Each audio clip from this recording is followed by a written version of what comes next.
If you're incredibly lucky, your first 5 minutes in the Splitgate 2 open beta will be playing the Splitgate 2 open beta. If you associate more with some of the negative reviewers on Steam, your first 5 minutes might look more like this.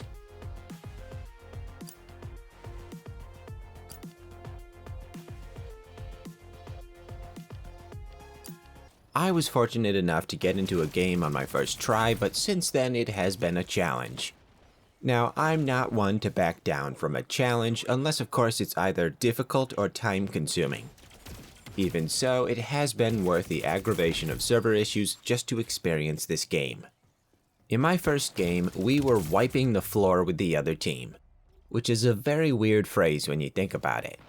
Wiping the floor with someone means that you are crushing them in a competition, but that's symbolized through having to do chores, specifically cleaning a hardwood or tile floor, and the opponent was helpful in this endeavor, providing the essential cleaning cloth. I don't exactly know how that's an insult, but in any case, this leads to a question of balance issues.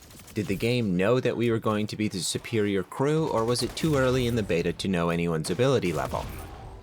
With the exception of that potential conundrum, Splitgate 2 is an absolute blast to play. I'm struggling to pick up the differences between the alpha and the beta, which is fine by me because I had very little issues with the alpha.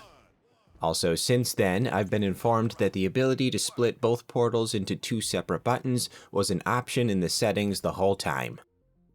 I've actually grown used to having only one button to launch each portal and one button to disable their connection, and I might keep it like that. Fewer buttons to press means fewer brainwaves need to be bothered. I've heard quite a few players say that in the first game there were portal walls everywhere and now they're few and far between.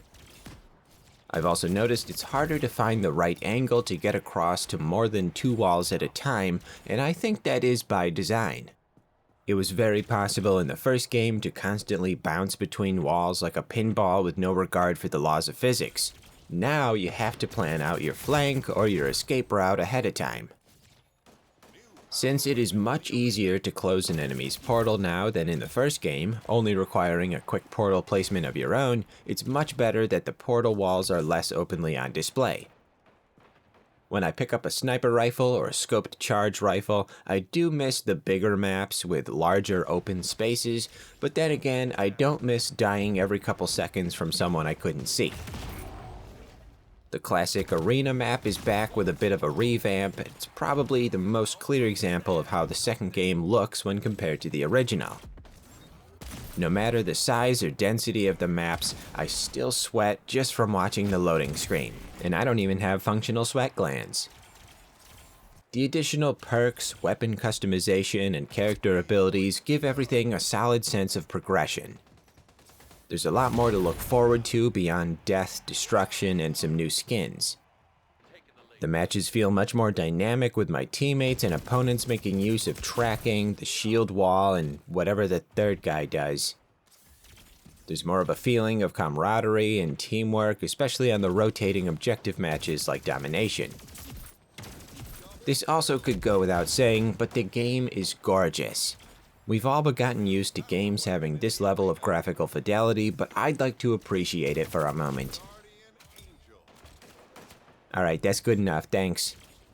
Right now the game has mixed reviews for a number of reasons, but when it comes to a game like Splitgate, I have the patience of a sloth.